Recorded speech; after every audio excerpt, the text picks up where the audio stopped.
data perilaku, data preferensi, pola konsumsi kita, bahkan pola komunikasi masyarakat Indonesia yang netizennya seperti itu ya, banyak diproses di luar negeri. Itu dampaknya ya nilai tambah ekonominya ada di luar, bukan di dalam negeri.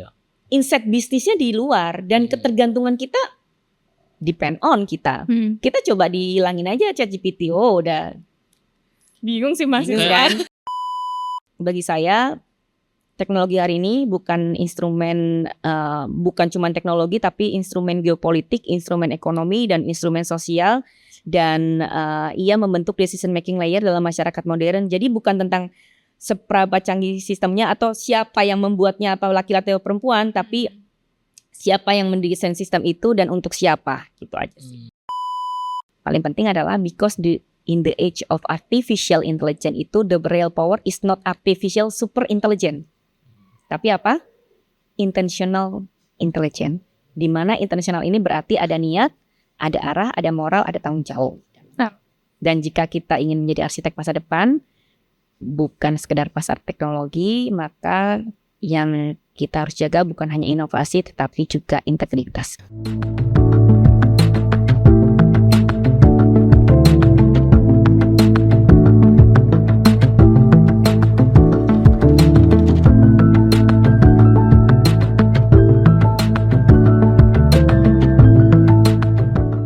Assalamualaikum warahmatullahi wabarakatuh. Jumpa kembali di podcast Resonansi, podcast yang membahas isu terkini secara reflektif dan mendalam. Bersama saya Yahya. Saya Berlian Ayu.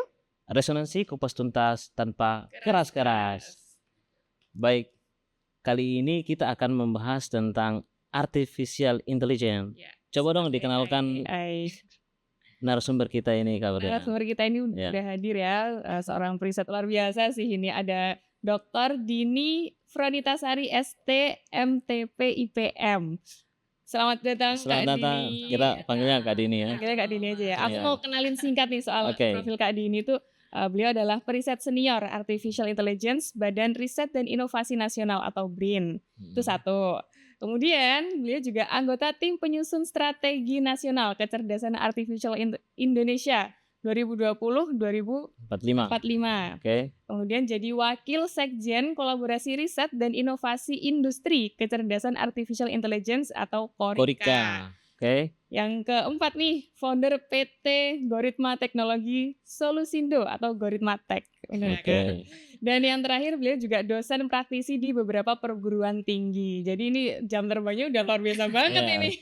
Bisa terbang ya. Jadi di BRIN sejak kapan Kak? Aku di BRIN itu maksudnya? Iya, maksudnya. 2008 pada saat itu. Wah, 2008 masih ngapain Bang? Ngapain? Masih main layangan? Masih layangan gitu ya. Ya Kak, kita akan ngebahas soal AI ini karena ini perkembangan sangat pesat banget. Betul. Perkembangannya pesat, dan kalau saya sih, saya menggunakan AI itu paling minimal ChatGPT itu sehari-hari kan misalnya. Udah pro belum? Belum kreatif. Ya. Kemudian penggunaan yang begitu masif dari masyarakat ya. Tapi kan kadang-kadang kita nggak tahu tuh kapan kita ini memulai atau start menggunakan artificial intelligence ini untuk begitu. Nah, Kakak sendiri mengenal atau ya jatuh cinta dan juga memiliki ketertarikan cinta di AI ini sejak kapan itu, Kak? Jadi gini, kalau saya melihat kembali perjalanan saya gitu ya Mas ya di dunia AI ini, sebenarnya ini bukan sesuatu hal yang saya rencanakan dengan grand design gitu ya, terus kemudian saya rencanakan dengan well prepare gitu ya. Ini suatu kebetulan aja sebenarnya, karena pada saat itu saya S1 kebetulan di STT Telkom Bandung di Dayakolot, dan saat itu ya belum jadi fenomena yang seperti sekarang, belum hit. Belum ada perbincangan tentang generative AI, belum ada perbincangan tentang large language model, belum ada autonomous car misalnya. Saat itu saya hanya tertarik tentang bagaimana mesin bisa mengenali manusia. Nah, kalau saya boleh cerita sedikit nih ya, cerita topik skripsi saya sampai disertasi saya sebenarnya inline kan. Jadi pada saat itu saya meriset tentang bagaimana pola biologis, baik itu yang sifatnya ekstrinsik seperti face, kemudian sidik jari, kemudian iris mata gitu ya, bisa dikenali oleh sistem komputasi. Nah, itu kan yang terlihat dari luar ya, ekstrinsik. Kalau riset saya adalah bagaimana kita meriset apa yang ada di dalam. Itu misalnya retina, kemudian vein. Itu untuk mengenali, oh ini siapa sih, ini Mas, siapa namanya tadi? Ya. Mas Yahya nih. Oh iya, dengan komputer ini bisa melihat, oh iya. Nah, sebenarnya dari perjalanan saya S1 itu sampai S3 itu feature engineering sama, tetapi esensinya tetap sama, yaitu bagaimana sistem belajar dari data dan menghasilkan keputusan yang berbasis probabilitas dan dataset yang saya iterasi gitu ya. Tapi di titik itulah saya menyadari bahwa AI itu bukan sekedar teknologi, ia adalah decision support engine. Ia sebenarnya tidak berpikir 100% seperti manusia, tapi ia memproses data, ia menghitung kemungkinan, kemudian memberikan rekomendasi itu berbasis data. Dan disitulah peran manusia tetap sentral, karena manusialah yang menentukan tujuan, batas, etika, dan arah penggunaannya. Di mana saya pada saat itu sebagai peneliti menunjukkan nih, tolong rekognisi atau tolong kenali ini matanya siapa. Tolong ini vein-nya siapa, ini face-nya siapa, seperti itu kok. Tapi bisa tahu nggak ini hatinya siapa? Oh. belum itu. Juga ke depan kan. Ya tapi ciri-ciri apa orang yang lembut, orang yang penyayang. Itu mungkin bisa. Itu lebih ke behavior. Jadi pola behavior manusia juga bisa kita klasifikasikan. Jadi ini misalnya ini ekstrovert, ini introvert, ini ya mungkin saya nggak tahu ya psikologi ya. Cuman bisa, itu sangat bisa karena behavior adalah salah satu juga ciri fisiologis manusia yang bisa kita komputasikan. Iya, masuk ke bidang ini, ke teknologi ya, kayak kebanyakan laki-laki nggak suka orang-orangnya tuh. Gitu ya. Karena kayaknya masuk nggak? Kayaknya sedikit ya.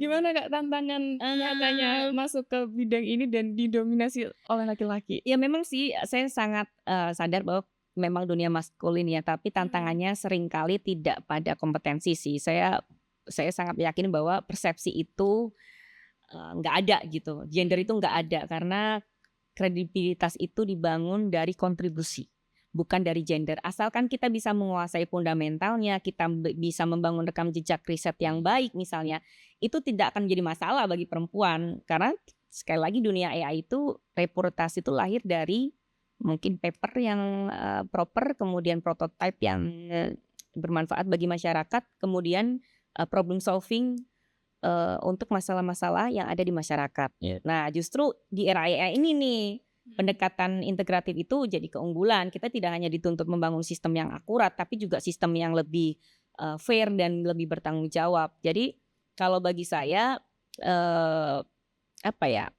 dan ini pesan juga ya untuk generasi muda gitu ya, terutama perempuan. Dan saya selalu mengatakan ini sih dimanapun saya podcast ataupun dimanapun saya diundang gitu ya. Jangan berhenti pada level user, gitu. Jadilah level kreator, bahkan kalau memungkinkan level arsitek. Karena apa?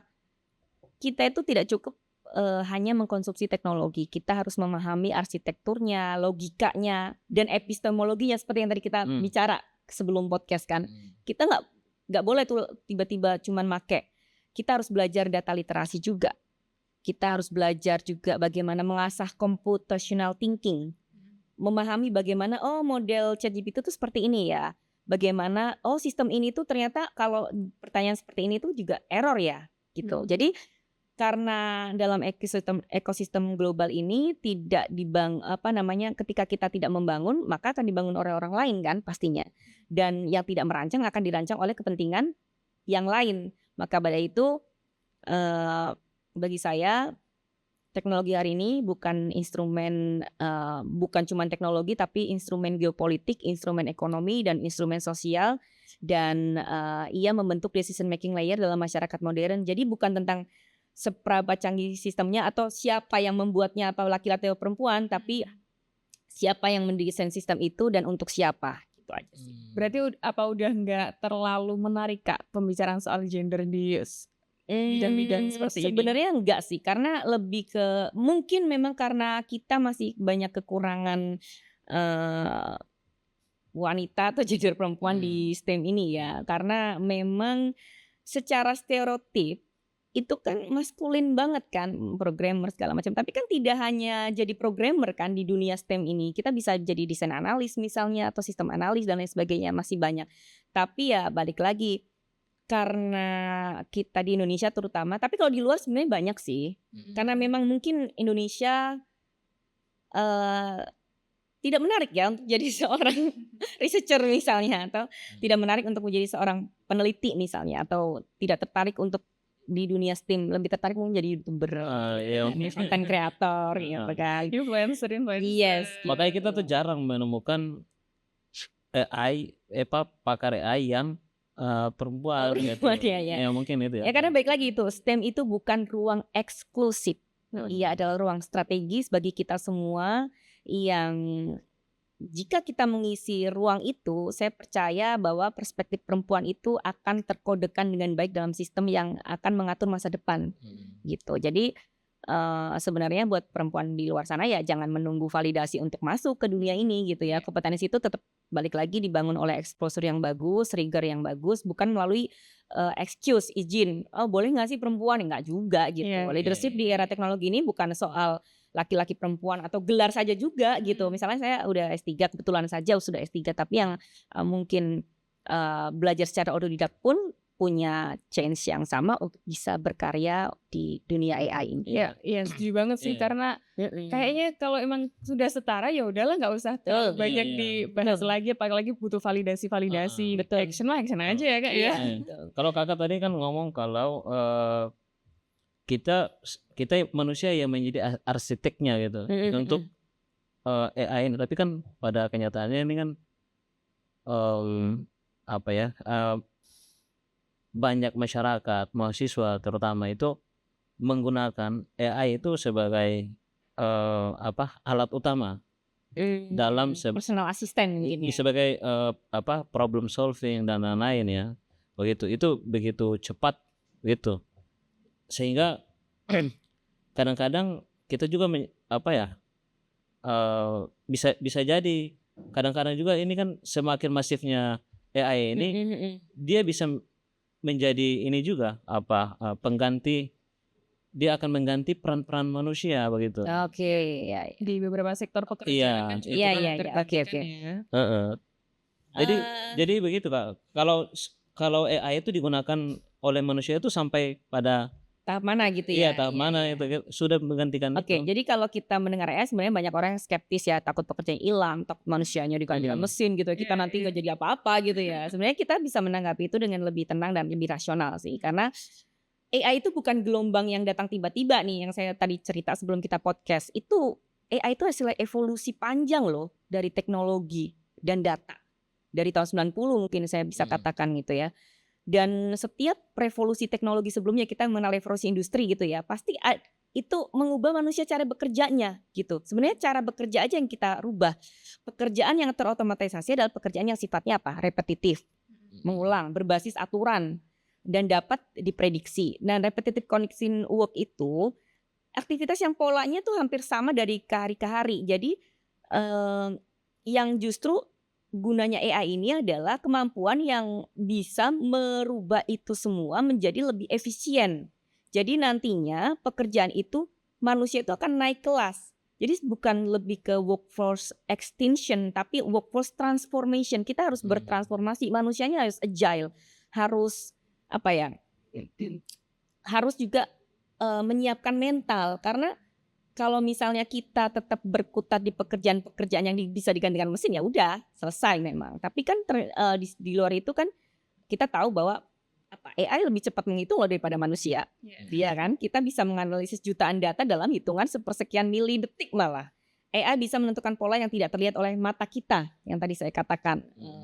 Tapi AI itu tidak memiliki kesadaran dan nurani. Iya kan?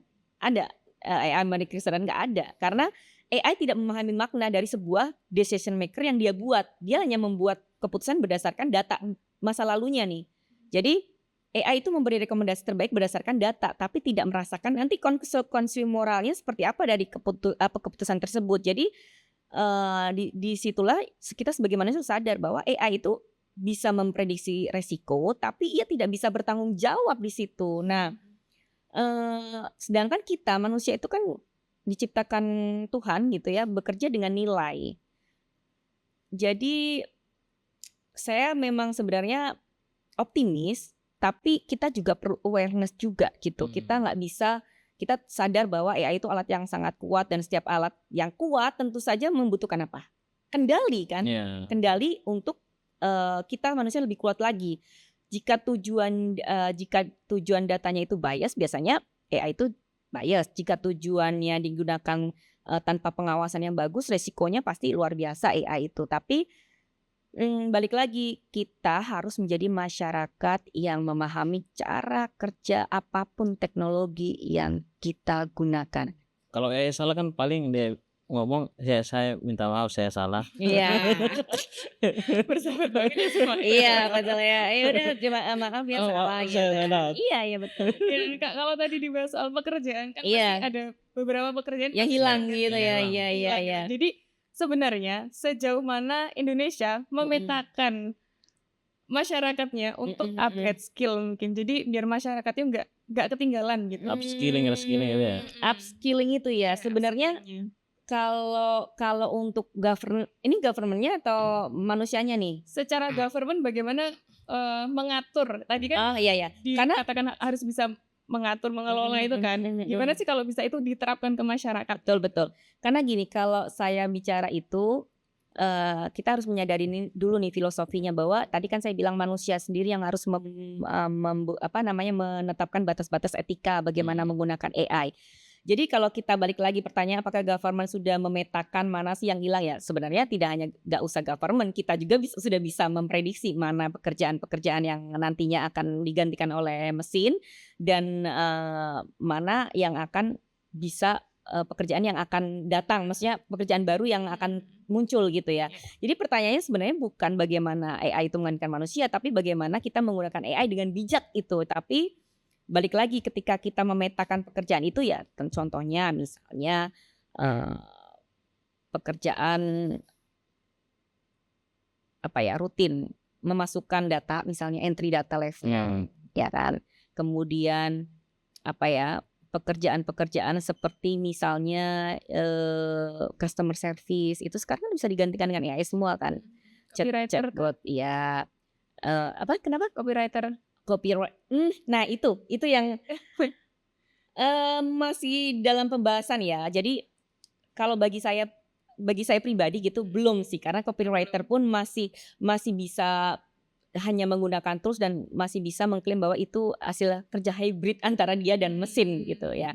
Dan saya yakin dalam 5-10 tahun ke depan itu memang pergeseran pekerjaan ini ya intinya tadi yang berbasis rutinitas, content generation lah. Misalnya dulu itu kan kita mau bikin gambar kan harus mungkin pelukis gitu kan. Kalau sekarang kan cuma bikin kan ini gambar, lukis segala macam. Nah, ini nih AI ini sudah mampu nih lebih cepat, lebih konsisten dan lebih scalable sesuai dengan prompting yang kita suruh ya, yang kita perintahkan kepada AI. Namun ini bukan akhir dari pekerjaan sebenarnya. Ini cuma redistribusi nilai. Yang meningkat justru peran yang melibatkan model building, kemudian sistem arsitekturnya, optimalisasi peran interaksi antara manusia dan mesin yang saya bilang tadi, prompting. Kemudian juga audit dan governance kan perlu diaudit juga itu. Nggak mungkin kan, itu kan pekerjaan yang baru yang akan muncul kan. Kemudian human AI interaction designer yang bagaimana dia menciptakan tools AI yang mudah user friendly digunakan gitu kan. Terus kemudian AI policy expert itu kan juga sangat perlu gitu. Dan itu pekerjaan yang tadinya nggak ada, jadi ada. Nah intinya itu upskilling itu yang perlu kita tanamkan, awareness itu yang perlu kita tanamkan, dan tidak perlu takut kalau memang kita punya daya adaptasi yang bagus. Asal kita mempunyai data literasi yang bagus, kemudian kita mempunyai computational thinking, dan kita itu dia mau shifting, mau berubah, mau beradaptasi, mau belajar. Kalau nggak ada adaptability quotient, kemampuan belajar berulang, ya tentu saja kita ya tetap akan kalah. Maksud kalah ini kita tidak bisa bersaing di era sekarang ini. Tapi kakak melihatnya pemerintah udah masuk ke lini itu belum? Sudah sih, kan di Komjudi juga kita banyak melihat bahwa pelatihan-pelatihan yang terkait dengan kesiapan talenta AI ini juga di-create seperti itu. Jadi pemerintah udah punya kayak semacam peta jalan begitu ya, Iya, roadmap-nya. roadmap itu yang nanti akan kita bahas di Stranas kan. Dan Komdiki kan kemarin juga baru menghasilkan peta jalan yang baru juga ya untuk AI juga gitu di Agustus. Jadi sebenarnya karena kita itu bonus demografinya besar, sebenarnya tantangannya bukan di kapasitas intelektual sih, lebih ke kayak rescaling yang harus dilakukan itu harus masif, harus modular dan harus terhubung langsung dengan kebutuhan industri kan. Karena gini, kalau kita bicara tentang pekerjaan-pekerjaan atau skill-skill yang harus dipunyai talenta-talenta AI itu kan bicaranya lebih ke mikro kredensial ya. Kita harus berbasis project dan juga berkolaborasi dengan tidak hanya government tapi juga industri, kemudian perguruan tinggi tentu saja kan harus Kolaborasi ya. mix dong. Ini harus terorkestrasi dengan baik karena bagaimanapun apa ya, kalau kita tidak melakukan itu, kita hanya akan menjadi pengguna dalam sistem yang mungkin tadi dibilang, saya juga bingung Kak, kapan saya menggunakan ChatGPT secara sadar gitu ya. Itu contoh tadi sebenarnya saya mau ngomong aja nih, ini contohnya nih. Gitu. Jadi ya AI di sektor nyata itu balik lagi. Mungkin Yahya kemudian Mbak Berlian itu kan taunya AI itu chatbot, aplikasi generation gitu kan. Sebenarnya lebih dalam lagi kalau boleh saya informasikan gitu, banyak banget seperti misalnya di manufaktur ada predictive maintenance untuk menurunkan downtime gitu ya, menurunkan biaya operasional. Itu kan juga AI yang sangat membantu gitu. Misalnya di pertanian, precision farming untuk meningkatkan produktivitas berbasis data cuaca, misalnya data soil, data tanah gitu kan. Kemudian di kesehatan AI bisa membantu deteksi dini melalui analisis citra apa namanya itu? MRI misalnya atau data USG misalnya gitu kan. Masih banyak lah contoh-contoh lain. Kayak di Cina kan sekarang ada rumah sakit yang sudah tidak menggunakan dokter. Dokter tetap ada tapi sebagai validator saja. Tapi untuk membaca hasil klinis itu sudah menggunakan 100% AI. Jadi profesi itu bisa digantikan ya di ini ya, kayak di apa ya? Sebenarnya saya nggak bilang menggantikan, tapi dokter kan tetap bisa untuk jadi validator akhir, final validasi. Mungkin itu dilakukan untuk mempercepat saja. Mungkin ketika tidak ada AI, ya kita satu-satu nunggu segala macam. Biasanya kita ngisi kuesioner gitu kan. Berarti kan selesai langsung dibaca. Memudahkan sebenarnya. Tapi ada pengurangan ini nggak sumber daya manusia di situ? Maksudnya dulu pekerja misalkan butuh 10 gitu. Karena ini hanya butuh 1 untuk mengarahkan mesin ini. Jadi kan itu ada pengurangan tuh. Tapi kan di akhir tetap ada validatornya. Dokter spesialis apa? Tetap dia jadi malah sebenarnya menurut saya itu jadi memudahkan kita untuk membaca. Karena gini, dokter pun ketika membaca MRI itu berdasarkan apa sih? Portofolio dia kan. Maksudnya dia. Daya ingat dia juga kan. Ini kalau kayak gini kira-kira begini. Kayak dulu saya belajar ini kira-kira ini sakit ini segala macam. Sama, itu kan AI kan juga seperti itu. Dan sekarang dokter tidak perlu lagi begitu gitu. Tidak perlu lagi mengingat, proses mengingatnya atau proses membandingkan dengan kalau contoh misalnya tumor gitu. Tumor itu begini, ini nggak perlu karena AI sudah bisa melakukan itu dengan sangat cepat. Jadi kalau kayak gini dengan data-data yang sudah kita training, ini udah pasti nih fix. Dia terdiagnosa A. Tinggal nanti dia validasikan dengan oh ya benar. Oh ya A, ini B, ini C. Oh ya. Oke. Jadi kayak tinggal checklist aja. Atau jangan-jangan nanti operasi pun udah dibantu. Sudah ada kan? Sudah ada. Jadi yang saya tahu ortopedi itu di beberapa rumah sakit di Jakarta sudah mendatangkan alat spine yang ya kita tinggal tetapkan si operatornya, si dokternya mengoperatorkan mesin itu dan yang bekerja adalah robotnya. Bisa gitu ya. Dan lebih presisi dong, lebih kan gini, kita nggak bicara itu, manusia itu kan pasti ada human error. Nah, mungkin dengan mesin menurut saya human error itu ditentukan oleh mental. Ya kita nggak tahu dokter itu lagi putus cinta patah hati. Ketika ngoperasi kita cek gitu kan, kita nggak tahu. Mungkin itu bagusnya gitu loh. Di Jakarta sudah ada dengan menggunakan robot itu. Ya penting di RCTI ada yang mengawasi gitu ya, ada ininya ya. Ada. Tetap dokter semua ada di dalam ruangan, hanya tool saja agar lebih presisi. Mungkin ya, ini kan saya bukan dokter. Lebih presisi, lebih misalnya bukanya cuma 1 senti. Kalau dokter kan buka 1 senti ya, coba mana penggaris mungkin ya. Oh ya, dia punya mata mungkin minus, mungkin silinder, mungkin apa, mungkin ya kita itu menghindari itu kali mungkin. Kalau di bidang hukum, kalau misalkan hukum kan kayak pasal filmnya kan di Netflix, nonton nggak yo? Yang apa Kak? Justice, jadi hakim dari AI. Nonton tuh, aku lupa namanya. Kemarin nih baru-baru ini. Bahkan ada nggak sih Kak kayak pemimpin daerah tuh juga? Iya udah ada yang AI gitu, yang di-create. Jadi dia tuh kayak tempat pengaduan gitu. Iya. Jadi, terus ada ininya. Jangankan itu kan AI dijadiin istri ada kan. Saya mau. Ya tertarik. Itu udah putus asa banget sih kayaknya. Ya. Mungkin dokter yang ortopedi aja itu bisa menggunakannya, apalagi yang kayak pekerjaan-pekerjaan yang kayak kuasa hukum, lawyer dan lain kan mungkin saja. Sangat. Nah ini kan kita bicara tentang peluang untuk menaikkan level pekerjaan, memudahkan pekerjaan, dan juga beberapa pekerjaan yang hilang. Tapi kalau pekerjaan yang kira-kira kayak tetap, maksudnya AI tidak bisa, kayak logistik itu bisa nggak? Logistik itu di bagian apanya nih? Pengantaran apa? Kan sekarang kan banyak gitu. Ada loh di Cina udah pakai drone gitu, lebih cepat gitu kan. Bahkan supir taksi pun juga. Iya sekarang kan taksi autonomous car itu kan sudah ada di Amerika. Saya pernah naik gitu. Gimana Kak pengalamannya? Naik. Nggak takut itu kalau udah salah jalan atau apa? Nah itu dia. Sekarang saya nanya, kalau taksi itu nabrak, kira-kira yang disalahin siapa? Apakah taksi itu dibecek-becek gitu ya, dihancurin, atau produsennya, atau kitanya yang di dalam? Coba. Ya kalau di Indonesia belum ada regulasinya. Belum ada regulasinya. Layanannya nggak sih Kak?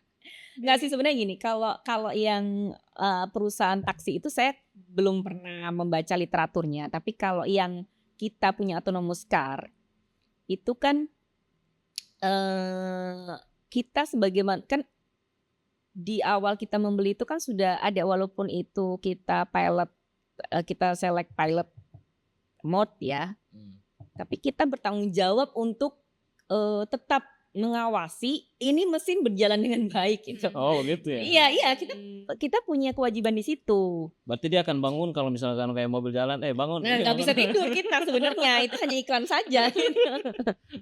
Karena tetap ini hukumnya tetap ada di kita gitu loh, manusia sebagai si ya yang ada di situ. Kan nggak mungkin kita, ya mungkin dari kejadian itu, kecelakaan itu kita bisa lihat dari beberapa faktor sih nanti gitu. Tapi ya setahu saya ya nanti akan ada beberapa penyelidikan yang mungkin lebih rigid ya, karena apakah itu disebabkan oleh misalnya kelalaian perusahaan, sistem bugnya atau sistem softwarenya tiba-tiba ngehang, atau memang itu murni kesalahan si driver yang memang dia sebenarnya tidak boleh tidur gitu loh. Dia harus siap sedia, atau dia harus punya kewaspadaan ketika hal terburuk terjadi.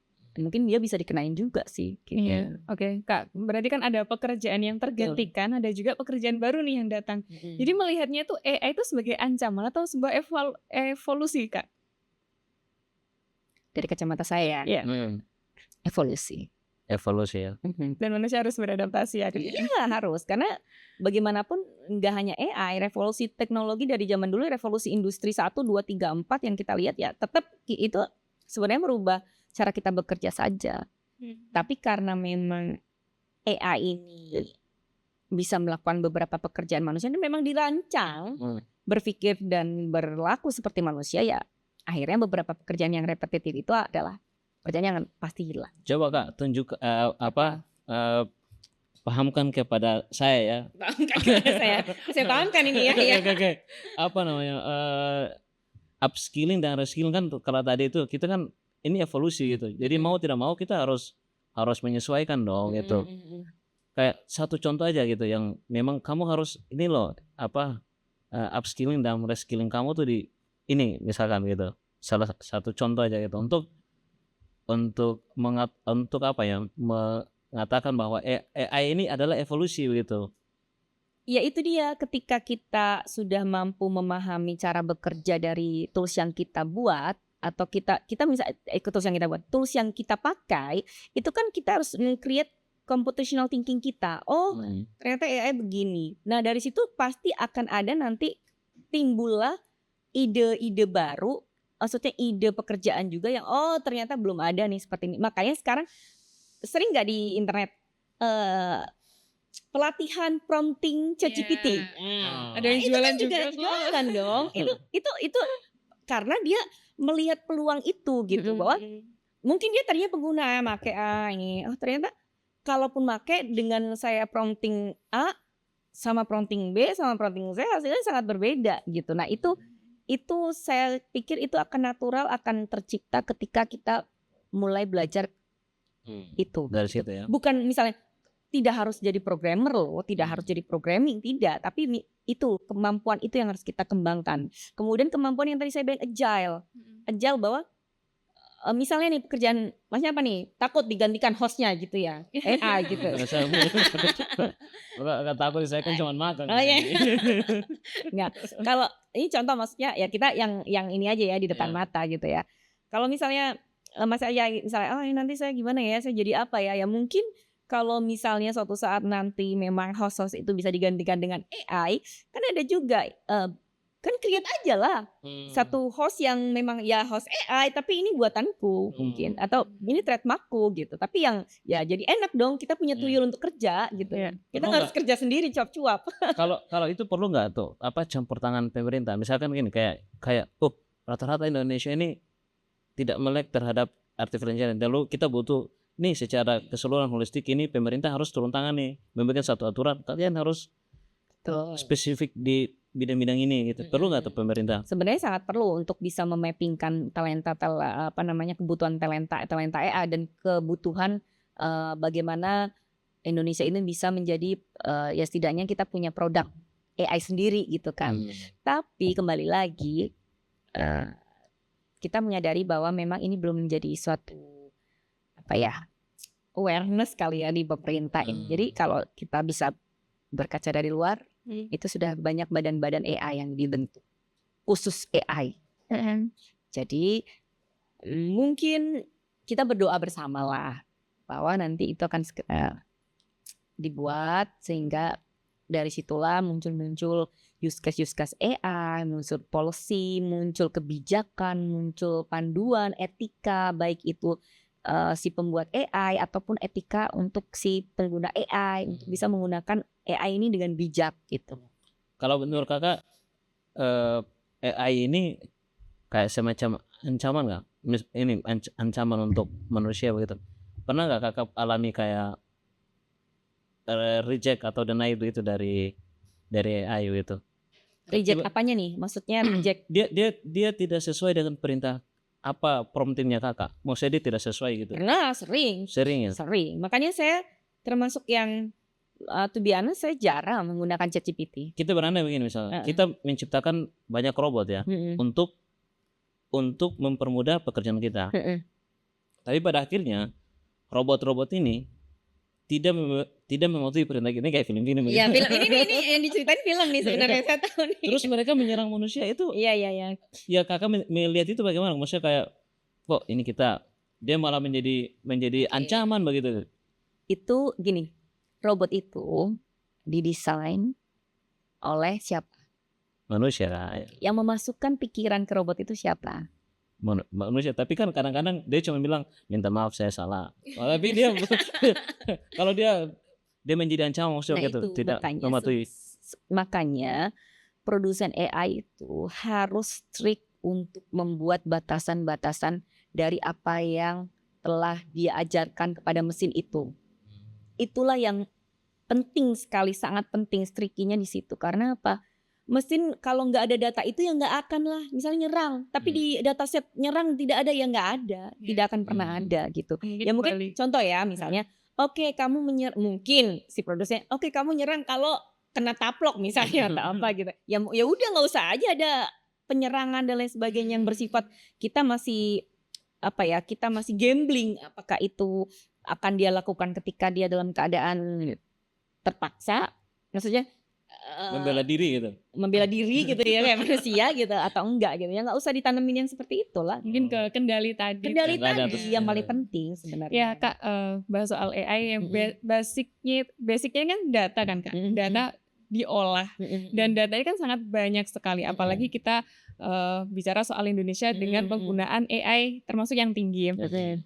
Karena di Indonesia sendiri masih belum ada AI-nya nih, jadi datanya kita tuh diolah sama data luar kan Kak, ya, berarti. betul. Nah, jadi gimana nih Kak kalau misal datanya Indonesia ini dimanfaatkan oleh perusahaan luar? Nah itu yang saya bilang bahwa ketika kita bicara AI lagi, banyak orang yang membayangkan tadi contohnya chatbot satu, dia ngomongin robot dari film gitu ya, atau sistem otomatis. Seperti yang tadi saya katakan di sebelumnya bahwa hari ini tuh ternyata bukan cuma soal itu sebenarnya. Yang lebih krusial itu adalah soal geopolitik. Iya. Karena apa? AI itu dibangun atas apa? Bensinnya apa? Data kan. Data ya. Nah, data hari ini tuh sebenarnya bukan sekedar new oil. Ia lebih tepat disebut new infrastructure.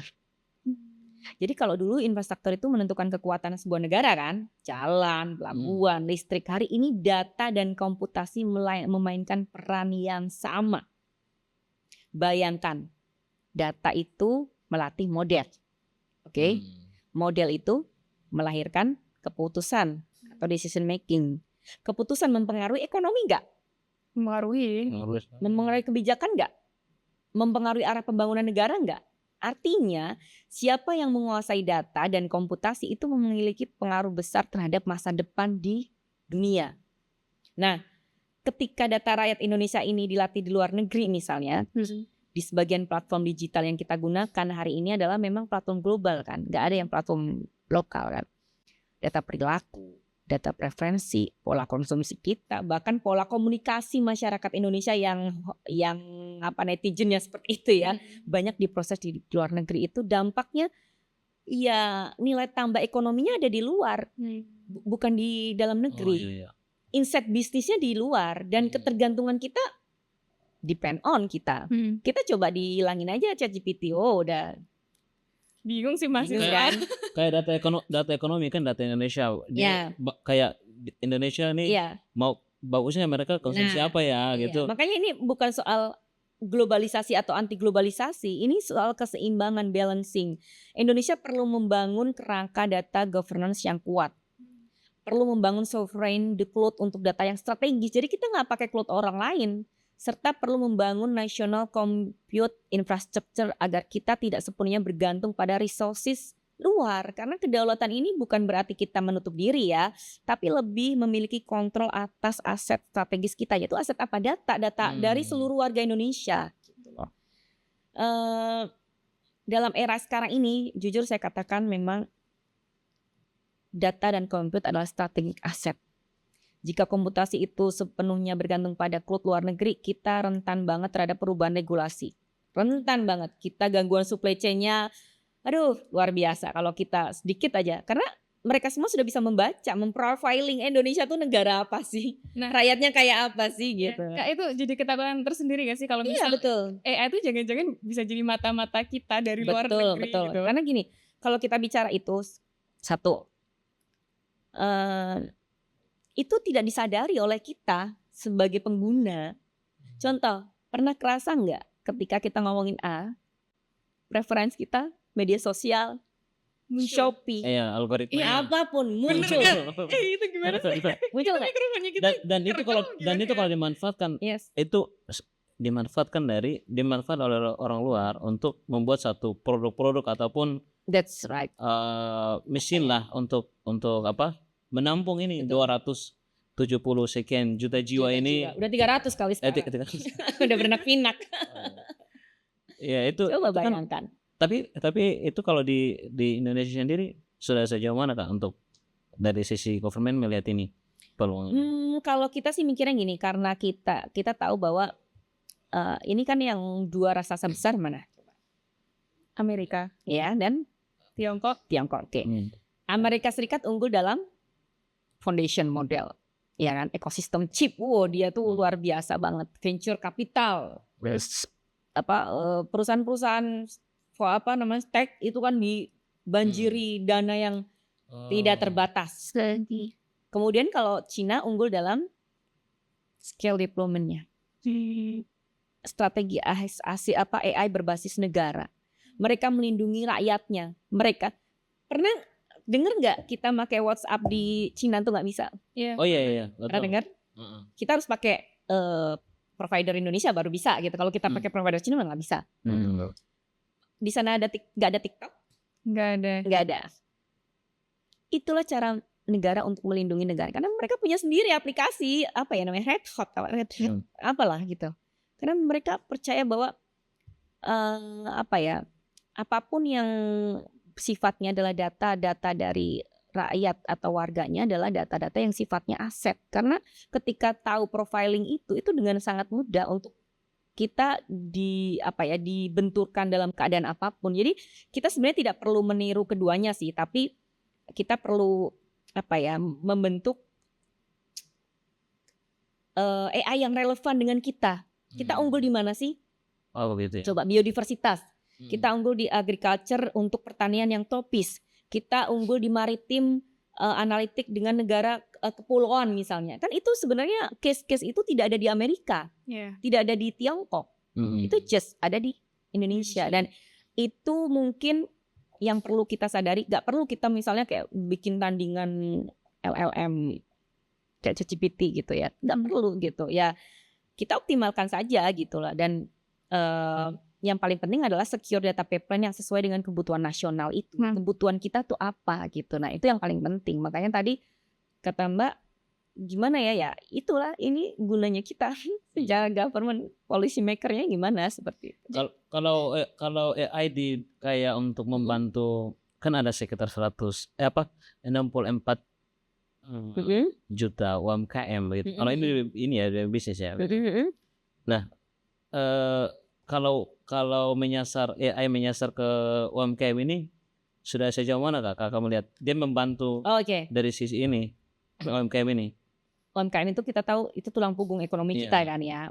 Jadi sekali lagi AI itu bukan hal yang mahal, bukan hal yang rumit dan hanya digunakan oleh perusahaan besar. Sekali lagi itu mungkin benar 10 years ago. 10 tahun yang lalu, tapi hari ini sudah landscape-nya berubah total. AI sekarang bersifat API based, tinggal diintegrasiin aja. Sifatnya subscription misalnya, bisa diakses dengan biaya yang terjangkau. Misalnya kayak kita langganan apa kan masih terjangkau. Dan didukung juga dengan ekosistem open source yang sangat luas. Artinya AI itu sekarang ini bukan eksklusif, nggak usah UMKM, kita individu aja kita bisa pakai kan. Nah ini membantu UMKM di Indonesia itu ininya adalah UMKM itu tidak perlu membangun model dari nol. Mereka cukup memanfaatkan tools yang tersedia. Misalnya nih demand forecasting, AI yang bisa membantu untuk memprediksi kapan penjualan naik. Kalau penjualan naik berarti dia supply-nya harus ditambah biar dia nggak kekurangan. Kemudian untuk penjualan kapan turun, ya udah berarti dia tidak perlu menstok banyak misalnya. Kemudian untuk chatbot sales kan sering tuh ya, AI bisa menjawab pertanyaan pelanggan 24 jam tanpa nge-hire karyawan misalnya gitu kan. Untuk market analyst, belum lagi untuk market analyst untuk bisa membaca tren media sosial tuh kayak apa sih, perilaku konsumen saya kayak apa sih. Terus kemudian belum lagi kalau kita bicara inventory di pergudangannya, misalnya dia punya gudang, ia bisa menentukan kapan harus restock gula, kapan habis nih. Kalau dulu kan harus cek stok kan, manual, kapan ini. Nah, jadi dalam konteks ini AI itu bukan pengganti pelaku usaha sebenarnya, tapi adalah force multiplier. Kalau bisa saya katakan, ia memperbesar kapasitas tanpa harus memperbesar biaya overheadnya. tanpa harus memperbesar biaya secara proporsionalnya. Tapi ada hambatannya pasti. Kenapa? Karena saya juga termasuk yang penggiat UMKM untuk menggunakan AI ya. Tantangannya tuh banyak karena satu awareness. Banyak pelaku usaha belum tahu bahwa AI itu sudah bisa diakses dengan sederhana. Jadi kayak apa sih, takutnya mahal atau takutnya gue harus create dari nol gitu ya. Kemudian yang kedua skill gap. Masih ada jarak antara teknologi dan pemahaman operasional sehari-hari nih. Kayak tadi itu, case-case ini ternyata bisa diefisienkan ya. Ini bisa diprediksi ya dengan gampang ya, kayak gitu. Terus yang berikutnya, yang sering saya temui adalah akses internet. Data yang belum terstruktur dan ya itu pencatatan manual itu masih menjadi, mereka tuh mengubah kebiasaan, culture mereka tuh sulit sekali. Nah, mungkin mereka ada kekhawatiran juga soal keamanan data.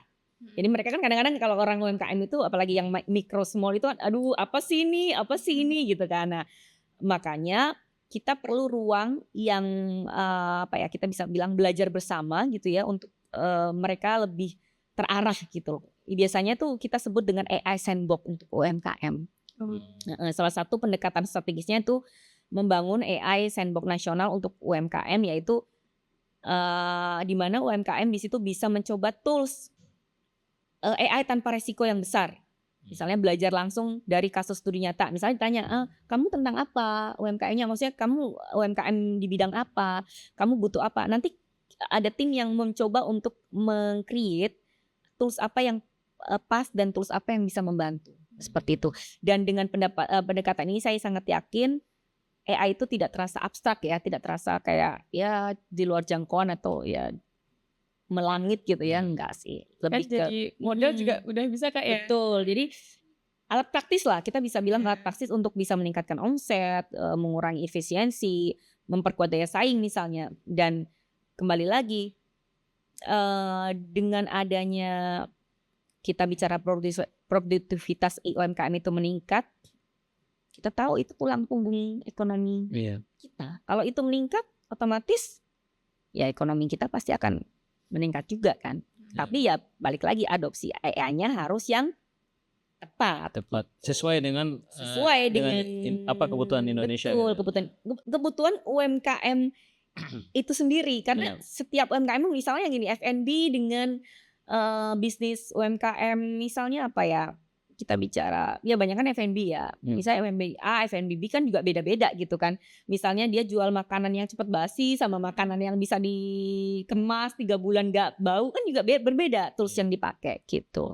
Betul. Oke, dari UMKM kita mengarah nih Kak ke penyusunan strategi nasional. Seranas ya. 2020, 2024, 2045. Nah, sejauh mana Kak implementasinya untuk sampai saat ini? Karena kalau kita tahu penyusunan strategi itu kan AI as a cross line. Ada 5 sektor di situ. Prioritas. Ada health, bureaucracy reform, education and research, food security, mobility and smart cities. Sejauh ini bagaimana perkembangannya Kak? Jadi gini, kalau saya bicara tentang Stranas AI 2020-2045 itu sebenarnya sebagai peta jalan kita dalam jangka panjang yang fokus pada 5 tadi kan. Nah, artinya apa sih sebenarnya? Kita sudah punya arah kan sebenarnya. Kita sudah punya roadmap, kita sudah punya guideline. Kita sudah punya visi nih sebenarnya. Namun tantangan terbesarnya bukan pada penyusunan dokumen ini sebenarnya, tapi implementasinya dan koordinasinya lintas sektor. Ini AI ini sebenarnya bukan isu satu kementerian saja Mbak, di Komdigi ataupun di BRIN itu misalnya ya. Ini menyentuh ekonomi, pendidikan, industri, pertahanan, tata kelola, kesehatan, regulasi data yang tidak sinkron lagi, belum lagi infrastruktur komputasi yang satu sama lain berbeda, tidak terintegrasi.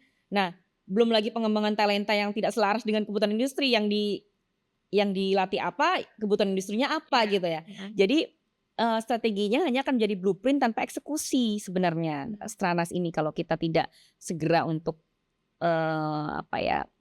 orkestrasi. Dan di titik inilah Indonesia harus membuat pilihan strategis. Apakah kita akan menjadi market besar di teknologi global atau hanya menjadi ekosistem builder? Itu Terus tentuin dulu tuh kita mau jadi apa. Ya. If we choose kita mengkonsumsi model dan patung gobar, sementara nilai tambah kepemilikan teknologi itu adanya ada di luar negeri, berarti ya udah selesai kita. Tapi kalau kita mau menjadi ecosystem builder, berarti kita harus membangun fondasi sendiri nih. Talentanya dibangun, risetnya dibangun, startup deptech-nya dibantu, infrastruktur komputasi di-create, model AI yang relevan untuk konteks nasional yang saya bilang maritim, pertanian yang kita dalam tanda kutip hanya kita yang memiliki gitu kan. Ya itu yang perlu dari Stranas itu. Jadi kita tidak perlu menciptakan foundation model terbesar di dunia, tapi harus mampu membangun domain-domain spesifik AI di tadi itu. Baik itu pertanian tropis, kelautan, biodiversitas, kesehatan masyarakat, smart city. Dan Stranas AI ini membutuhkan tantangan yang memang kalau saya bilang secara jujur ya sangat luar biasa untuk implementasikan ini karena ya kita bicara mungkin dari talent advance. Banyak nggak sih talenta digital kita sebenarnya? Coba Mas saya banyak nggak?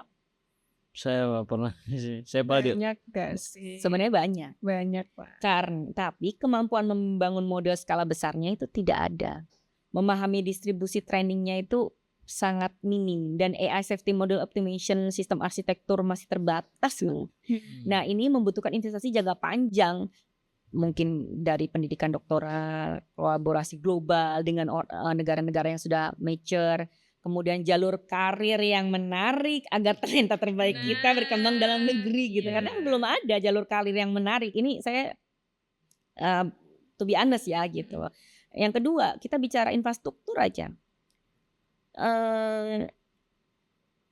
Training model besar itu sangat membutuhkan komputasi kan, GPU, data center, kapasitas energi yang stabil. Jika seluruh komputasi strategis bergantungnya cuma sama cloud luar negeri, ya kita rentan lah sama rantai pasok. Di hack aja udah selesai kita, ya kan?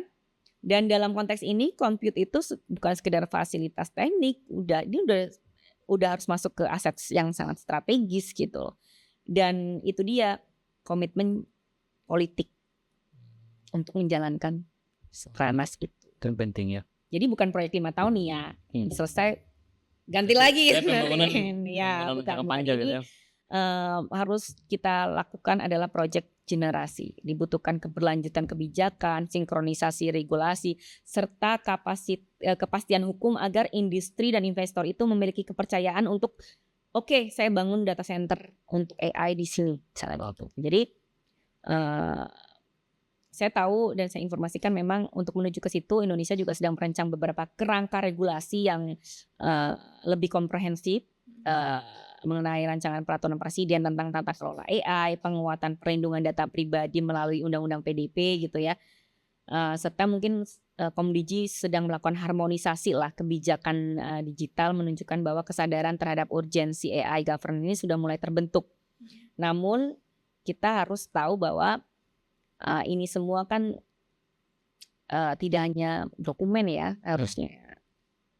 Tapi ya bagaimana kita semua stakeholder yang terlibat benar-benar concern terhadap arah pembangunan bangsa yang memang akan menggunakan AI ini gitu. Jadi bagi saya pribadi sebenarnya Stranas AI ini akan menjadi bermakna jika diterjemahkan menjadi satu talenta yang kompeten. Udah langsung ya. Kemudian infrastruktur yang mandiri dan regulasi yang cerdas. Jadi tidak hanya buku, tapi udah langsung terjemahan nih. Indonesia punya apa? Talenta yang kompeten. Indonesia punya apa? Infrastruktur yang mandiri. Indonesia punya apa? Regulasi yang cerdas. Dan satu lagi kolaborasi lintas sektor yang konsisten. Jadi bukan proyek sekali lagi 5 tahun, tapi proyek komitmen generasi. Ya. Kak, saya mau tanya, yang dari AI ini apa yang kakak takutkan? Kalau kita bahas AI ini, apa yang paling menakutkan dari sisi negatifnya? Ya itu dia. Yang saya takutkan adalah ketika kita tidak memiliki kebijakan dalam menggunakan, kita tidak memiliki etik dan regulasi yang tepat, kita akan mengambil hal-hal negatif dari penggunaan.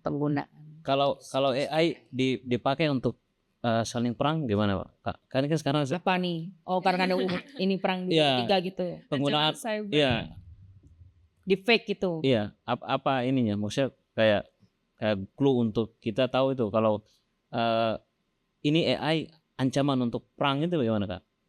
Tahu nggak kalau Maksudnya AI digunakan perang gitu. iya untuk perang Ya. kan ada tuh ada kan perang yang menggunakan AI itu kayak perang yang asik. Orang menyerang Malware data, gitu. iya orang menyerang data, ya. terus tiba-tiba semua kereta api tiba-tiba Itu film lagi pasti kan. itu kan itu maksudnya itu kalau dimasukkan ke Iya, dalam benar. war itu ini nggak maksudnya ancaman Bisa terjadi. Atau mungkin ini Kak yang lebih terlihat ya. Jadi AI itu kan bisa generate gambar apapun, video apapun, seminimal ngasih wacana, oh ternyata negara ini dibom sama ini penyebabnya ini. Betul. Padahal aslinya enggak. Ya makanya itu semakin canggih AI itu, pertanyaan itu jika AI-nya salah, itu siapa yang tanggung jawab? Gitu itu karena AI itu kan mesin, dia tidak punya moral agensi, nggak punya kepastian hukum, dia tidak punya niat loh. Dia hanya mesin loh, dia nggak punya niat, dia tidak punya kesadaran. Yang punya kesadaran siapa? Coba manusia kan, tanggung jawab tetap ada manusia. Contoh lah tadi yang saya katakan, coba saya jelaskan sekali lagi tentang autonomous car. Kita tahu ya, autonomous car itu bekerja dengan apa? Sensor, kamera, lidar, radar gitu ya. Kemudian sistem pemrosesan data, kemudian dia model machine learning yang ditanamkan dalam autonomous car itu. Kemudian ada decision engine, berhenti, belok kanan, belok kiri, stop gitu misalnya.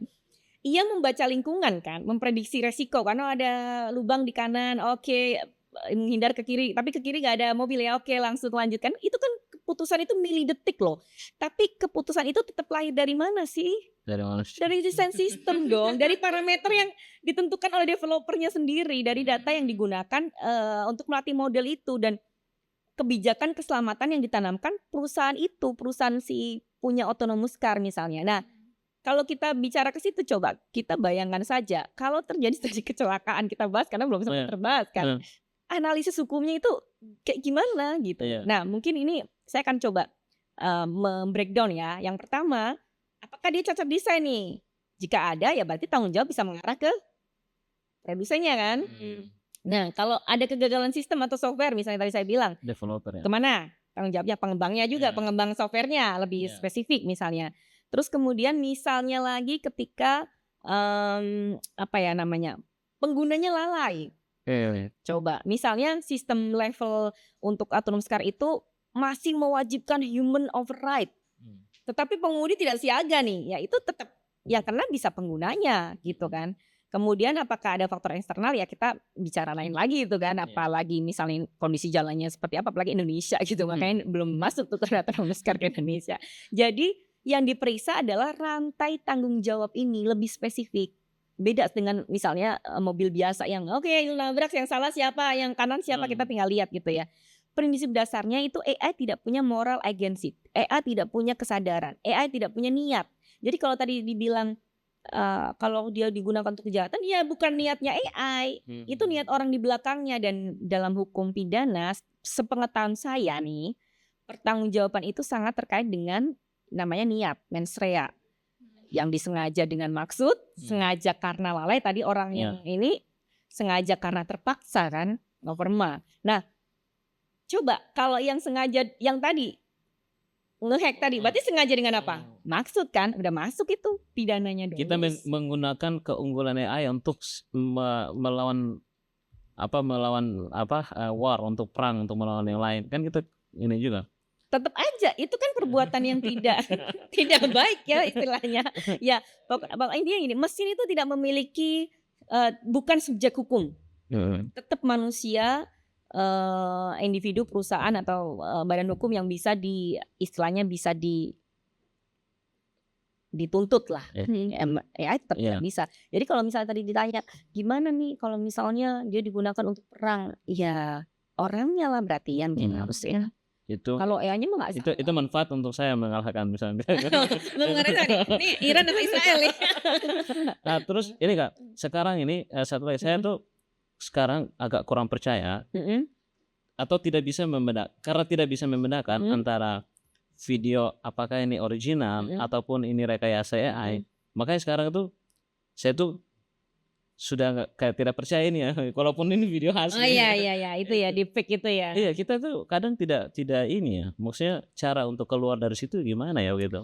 Nah itu sebenarnya negara yang harus berperan ya di situ, karena kita lihat dari beberapa negara juga sudah menanggulangi itu dengan beberapa peraturan, di mana kita tahu, kita tadi sempat bahas ya di sebelum podcast, China dan Korea itu sebenarnya sudah bikin aturan bahwa semua produk sintesis yang dihasilkan oleh tools AI itu harus memiliki watermarking baik yang sifatnya eksplisit maupun yang implisit seperti metadata tadi. Kalau nih ya, misalnya di Indonesia buatkan foto ini misalnya, ya keluar kan nggak ada watermarking apa-apa kan. Nah itu dari mana kau tahu itu foto asli atau Iya enggak? itu, makanya saya nggak percaya tuh. Nggak percaya, apalagi video sekarang kan, video aja bisa. Video apa tuh? Video apapun lah. Tiba-tiba itu kan ada nenek-nenek naik helikopter. Iya. Turun dari helikopter gitu kan. Nah itu makanya kita tidak bisa mengindahkan itu sih sebenarnya. Itu krusial karena nantinya akan makin banyak ya kalau fitnah atau mungkin salah persepsi itu hanya ke individu, mungkin efeknya tidak terlalu big ya. Tapi kalau misalnya itu adalah mengarah ketika terjadi, let's say di pemilu misalnya, itu juga bisa sangat merugikan. Yang tadi mungkin kita bicarakan, orang iri bisnis kita jualan warung, situ warung, tiba-tiba kita bikin video ada kecoa keluar gitu kan. Ya itu makanya perlunya regulasi yang mengharuskan semua produk sintesis yang di-generate dari AI, baik itu teks, video, foto, apapun, itu harus dilabelin. Itu juga nanti kaitannya dengan bagaimana itu mempunyai hak kepemilikan. Hak kepemilikan itu kan kalau misalnya kalau nggak dikomersialisasikan oke. Tapi kalau dikomersialisasikan, ya itu kan yang tadi saya bilang ya, bisa bahaya. Siapa yang akan menerima royalti ketika misalnya sebuah lagu diciptakan oleh tools AI? Seperti itu. Oke, Kak Dini, terakhir apa pesannya untuk generasi muda yang nantinya akan hidup berdampingan dengan teknologi AI ini? Pesan terakhir ini closing nih. Closing nih. Cepet banget Mas ini. Kurang lama nih kita. Oke. Kita terlalu sering bertanya apakah AI akan mengambil alih manusia atau pekerjaan manusia. Tapi yang paling penting, apakah kita cukup dewasa untuk mengendalikan AI. Sekali lagi, AI hanyalah mesin. AI itu belajar dari data. AI mengoptimalkan pola yang kita berikan. Tapi masa depan tentu saja tidak dibangun dari pola. Masa depan dibangun oleh nilai. Dan sekali lagi AI adalah pertemuan antara matematika yang presisi, arsitektur algoritma yang struktur, data driven learning, dan pendekatan human center. Itu yang terakhir, pendekatan human center. Nah, teknologi akan selalu berkembang kan Mbak. Keemput akan semakin kuat nantinya, lebih gila lagi bisa kan, eksponensial. Namun keunggulan sejati sebuah bangsa bukan pada keunggulan atau kecanggihan mesinnya, melainkan pada kualitas manusianya. Paling penting adalah because in the age of artificial intelligence itu the real power is not artificial super intelligence. Tapi apa? Intentional intelligence. Di mana intentional ini berarti ada niat, ada arah, ada moral, ada tanggung jawab. Dan jika kita ingin menjadi arsitek masa depan, bukan sekedar pasar teknologi, maka yang kita harus jaga bukan hanya inovasi, tetapi juga integritas. Itu pesan. Oke, siap. Terima kasih. Udah selesai ya. Oke, kehadiran kakak di sini ini memberikan kita ya begitu pencerahan gitu. Enggak makin pusing ya? Enggak. Gitu. Ya. Terima kasih sahabat Resonansi, ikuti terus podcast Resonansi. Hari ini kita mendapatkan banyak insight. Terima kasih Kak sudah hadir di sini. Ya, terima kasih. Jangan perang ya. Saya Yahya. Saya Brian Ayub. Resonansi. Kupas tuntas tanpa keras-keras.